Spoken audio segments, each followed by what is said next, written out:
딸에게 이르기를 내 왕이 내게 임하나니 그는 겸손하여 나귀 곧 멍에 매는 짐승의 새끼를 탔도다 하였나니라. 두 가지 모습에서 예수님을 생각해 보고자 합니다. 첫째, 나귀를 타신 예수님. 예수님께서 예루살렘으로 들어오실 때 왕으로 자신을 나타내셨습니다. 예수님은 의도적으로 나귀 새끼를 타고 입성하심으로써 스가랴가 예언한 메시아가 바로 자신임을 나타내십니다. 스가랴서 9장 9절은 이렇게 예언했습니다.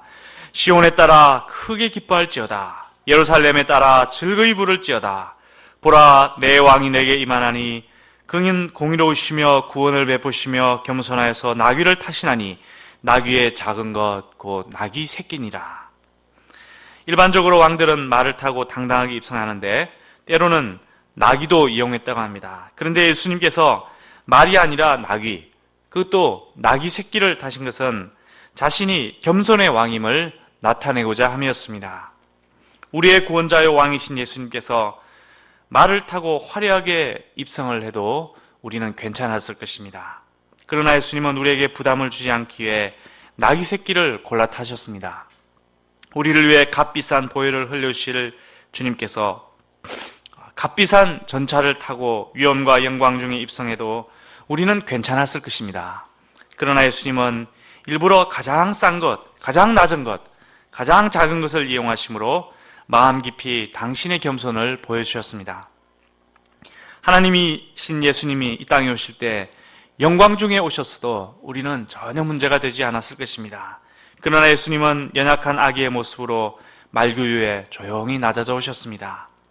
하나님께서 이 땅에 오신 것, 예수님께서 십자가를 지러 입성하시는 것, 이것 자체가 이미 충분한 은혜요, 겸손이요, 감사인데 하나님은 더욱더욱 자신을 낮추셨습니다. 나귀 새끼를 일부러 준비하여 타고 오신 것입니다. 우리는 이 겸손의 왕 예수님을 호산나 찬송하며 맞아들이지 않을 수가 없습니다. 인간 세계가 고통스러운 이유는 왕의 교만 때문입니다. 사람이 사람 위에 군림하고 사람이 사람의 노동력을 착취하고 사람이 사람의 좋은 것들을 권력과 거짓과 잘못 짜여진 제도로 속여 빼앗기 때문에 힘이 약한 사람들은 고통하게 됩니다. 우리나라에 이렇게 돈이 많아 본 것이 역사 이래로 없었는데도 사람들의 삶이 더욱 팍팍해지고 젊은이들은 비전을 갖지 못하고 일반 서민들의 앞날이 불안한 이유는 바로 말탄 자들의 행포 때문입니다. 우리는 어제 대한항공 땅콩 부사장님의 교만한 형태를 목도하였습니다. 그 재벌 2세는 활주로를 향해 가던 비행기를 돌려 세울 정도로 정말 힘이 있는 여인이었지만 또한 그만큼 교만한 상속자였던 것 같습니다. 이 일로 온 세상에 한국 재벌의 교만을 그만 들켜버려 망신을 당하게 되었습니다. 물론 저는 이분이 유달리 나쁜 사람이라고는 절대 생각하지 않습니다. 그냥 좀 교만한 사람이다. 우리보다 조금 더 교만한 사람이다. 이렇게 생각합니다. 그런데 그 작은 교만이 큰 공포로 약자에게 다가오는 것이 문제인 것입니다. 이러한 갑들의 횡포로 인해 많은 사람들이 벌벌 떨며 고통하는 것이 바로 이 세상입니다. 마침 어제 어떤 치매 할아버지가 잊어버렸던 65억 원어치 금괴가 발견된 사건도 있었는데 이것도 오로지 자신만을 위해 재산을 끌어모아 돈을 의지하며 살아가는 우리 사회의 단면을 보여주고 있습니다. 온 국민이 다 같이 열심히 일했는데 돈이 있고 힘이 있는 사람들은 재산을 자신만을 위해 숨기고 빼돌림으로 모두에게 그 땀의 열매를 나누지 않고자 합니다. 부자도시인 울산에는 5만 원짜리 지폐가 거의 없다고 합니다. 사람들은 그 이유를 부자들이 자기 집 금고에 숨겨두었기 때문이라 확신을 하고 있습니다. 사람들은 5만 원짜리 지폐나 골드바를 사서 자기 집에 숨겨두고 또 페이퍼 컴퍼니를 만들어 해외에 정말 천문학적인 돈을 숨겨둡니다. 한국은 중국에 이어 세계 제2위의 해외 자금 유출국이라는 오명을 갖고 있습니다. 청소년들은 죽으라고 공부를 해도 이미 입시 시스템이 왜곡되어 예전 같은 흡족한 결과를 얻지 못합니다. 많은 스펙을 쌓아 취직하려 해도 취직의 문은 이미 바늘기처럼 되어버렸습니다. 조직을 위해 수십 년을 일해도 나중에 쓸모가 없어지면 일찍 버려지는 불안한 세상이 되었습니다. 우리는 이러한 인간 사회에, 우리 사회의 거대 구조, 왕들의 교만과 탐욕을 생각할 때 더욱더욱 겸손의 왕 예수님이 간절해집니다. 사회 각곳에서 예수님의 겸손과 나눔의 법이 실현되기를 간절히 소망하게 됩니다. 이러한 사회의 모습이 우리를 힘들게 하기도 하지만 한편으로는 이 땅에 대한 소망을 점점 키워가던 우리의 마음에 경종을 울리는 효과도 있습니다.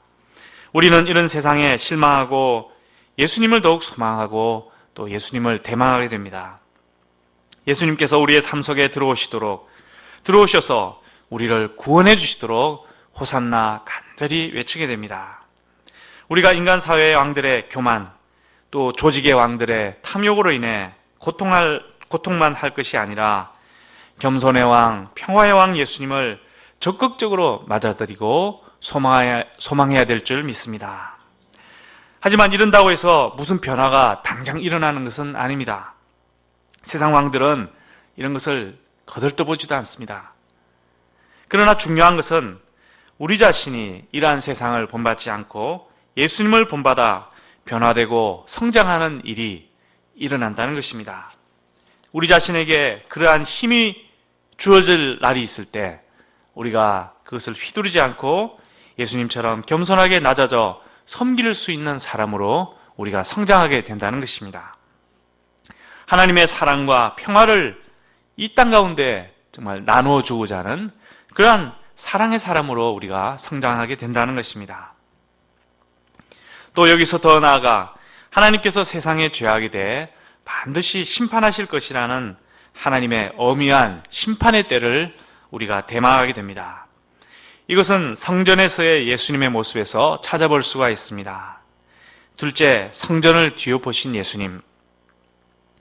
예수님은 이후에 성전에 들어가셨는데 성전 안에서 매매하는 사람들, 돈 바꾸는 사람들, 비둘기 파는 사람들을 보시고는 이들을 성전에서 내쫓고 그들의 상과 의자를 둘러 엎어버리셨습니다. 이는 나귀 새끼를 타고 오신 예수님의 모습에서는 정말 상상도 할 수 없는 모습입니다. 예수님은 나귀 새끼를 타고 오실 정도로 겸손한 분이시지만 죄악에 대해서는 정말 위엄과 진노를 나타내시는 분입니다. 예수님께서 이토록 분노하시는 이유는 성전을 향한 주님의 열심 때문입니다. 기록된 바 내 집은 기도하는 집이라 일컬음을 받으리라 할거늘 너희는 강도의 소굴을 만드는도다. 그리고 예수님은 성전에서 맹인과 전원자들을 고쳐주셨습니다. 예수님은 교만하고 높은 자들에게는 강하게 대응하시지만 이처럼 연약하고 또 회개한 자들, 이런 자들에 대해서는 긍휼과 온유로 대하십니다.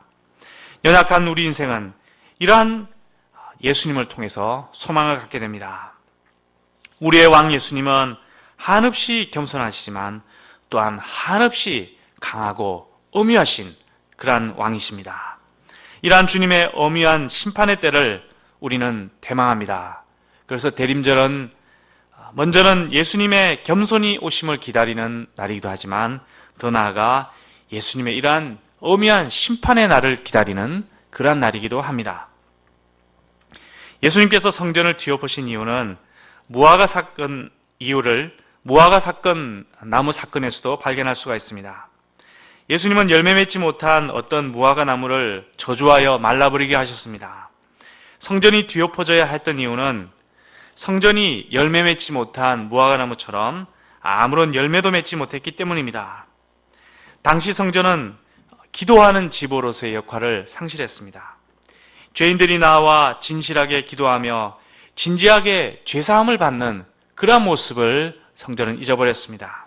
짐승을 팔고 사며 형식적인 제사만을 그들은 드리고 있었습니다. 이를 위해 제사장들은 성전을 장사하는 곳으로 만들어버렸습니다. 하나님의 이름을 팔아서 자기의 뱃속을 챙기고 있었습니다. 결국 성전은 강도들이 우글거리는 강도의 소굴이 되어버렸습니다. 강도의 소굴이라는 말은 예레미야서 7장 11절 말씀의 인용입니다. 예레미야는 성전 파괴를 예언했던 선지자입니다. 많은 사람들, 당시 선지자들이 성전의 견고함을 이야기했지만 예레미야는 홀로 성전의 파괴를 예언을 하였습니다. 당시 사람들은 도적질과 살인, 간음과 거짓 맹세, 우상 숭배를 일삼는 강도와 같은 삶을 살고 있었습니다. 그런데 성전에서 예배만 잘 드리면 괜찮을 것이라 착각을 하였습니다. 성전은 마치 이러한 강도들이 몸을 숨기는 그러한 강도의 소굴처럼 되어버렸다고 예레미야는 지적을 하였습니다. 이처럼 예수님도 당시 성전의 모습을 비판하시고 성전을 뒤엎으시며 성전이 강도의 피난처가 되지 않고 열매 맺는 곳이 되도록 강하게 도전하셨던 것입니다. 이제는 하나님의 영광이 나타나는 성전, 참된 예배와 기도가 드려지는 성전, 죄사함과 화목과 화평의 역사가 일어나는 성전, 이러한 열매를 맺어 참된 성전의 모습을 회복하도록 회개를 촉구하셨던 것입니다. 오늘 예루살렘으로 오시는 예수님, 성전으로 오시는 예수님을 통해 우리는 예수님의 겸손과 엄위함을 보았습니다. 예수님은 겸손과 평화의 왕이시며 동시에 열매 없는 삶을 책망하시는 공의의 왕이십니다. 공평과 정의로 세상과 우리 개개인을 다스리시는 왕이십니다. 하늘 영광 버리시고 이 땅 낮은 곳에 찾아오신 아기 예수님 앞에서 무엇보다 내 마음의 성전이 어떠한지 돌아보는 그러한 성탄이 되어야 할 것입니다. 내 삶 속에 어떤 열매가 맺혀져 있는지 강도처럼 살다가 도피해버리는 그런 도피자가 되어버린 삶은 아닌지 돌아봐야 하겠습니다. 성탄을 맞이하며 지난 한 해를 돌아볼 때 하나님께서 영육간에 우리에게 많은 열매를 주신 것을 감사를 드립니다. 그러나 또 한편으로 열매 없이 입만 무성한 그러한 신자의 삶은 아닌지, 그러한 목자의 삶은 아닌지 회개하게 됩니다. 한때는 열렬히 호산나 외치며 환영하다가 뒤로는 강도짓을 하면서 살아온 이러한 것이 아닌가 반성하게 됩니다. 더 진실하게 기도하지 못하고 더 참된 믿음으로 살지 못했던 우리의 삶을 돌아보게 됩니다. 그런데 열매 없이 입만 무성한 것처럼 보이는 우리의 삶, 그 잎사귀 사이에 하나의 열매가 맺혀져 있는 것을 보고 또한 감사하게 됩니다. 예수님이라는 열매가 우리의 삶에 맺혀져 있는 것을 감사합니다. 그리고 우리는 이 열매 하나만 있다면 정말 충분하다는 그러한 고백을 주님께 드립니다. 저희가 예수님의 겸손의 법, 공의의 법을 순종하며 살아가게 하시고 교만하고 불의한 인간 왕들이 가득한 세상 가운데서 오직 예수님만이 왕이 되시는 그러한 거룩한 예배 공동체를 이루며 살아가게 하시기를 기도합니다. 이곳에서 기도와 믿음과 예배와 선한 삶의 열매를 풍성히 맺어서 함께 누리고 또한 이 생생과 나누는 만민의 기도의 집으로 살아가게 하시기를 간절히 기도합니다. 기도하겠습니다. 하나님 아버지, 예수님께서 한 아기의 모습으로 우리의 삶에 찾아오시고 또 겸손의 왕으로 우리의 도성으로 참 찾아오시며 또 엄위한 공의의 왕으로 우리 마음의 성전으로 찾아오신 것을 생각할 때 참 주님께 한편으로 감사드리며 또 한편으로 회개하고 두렵고 떨림으로 서지 않을 수가 없는 것을 고백하게 됩니다. 하나님 아버지, 저희들이 세상을 살아가면서 이 세상 왕들의 이런 참 불의한 모습들로 인해서 마음을 힘들어하고 또 참 마음 또 한편으로는 이러한 세상을 닮아가고자 하는 이런 이중적인 모습을 가지고 있었던 것을 참 돌아보게 됩니다. 하나님 아버지, 저희들이 겸손의 왕, 이 공의의 왕 예수님만을 소망하고 대망하며 살아가는 주님의 참된 참 자녀들 될 수 있도록 도와주시옵기를 간절히 기도합니다. 참 성탄의 의미를 더욱 묵상하며 이 예수님을 배우는 주님의 자녀들 될 수 있도록 인도하여 주시고 이 시간 저희들 드리는 기도가 참 주님의 집이 만민의 기도의 집이 되게 하는 그러한 기도가 되도록 주님 인도하여 주시옵기를 간절히 기도합니다. 감사드리며 예수님의 이름으로 기도하였습니다. 아멘.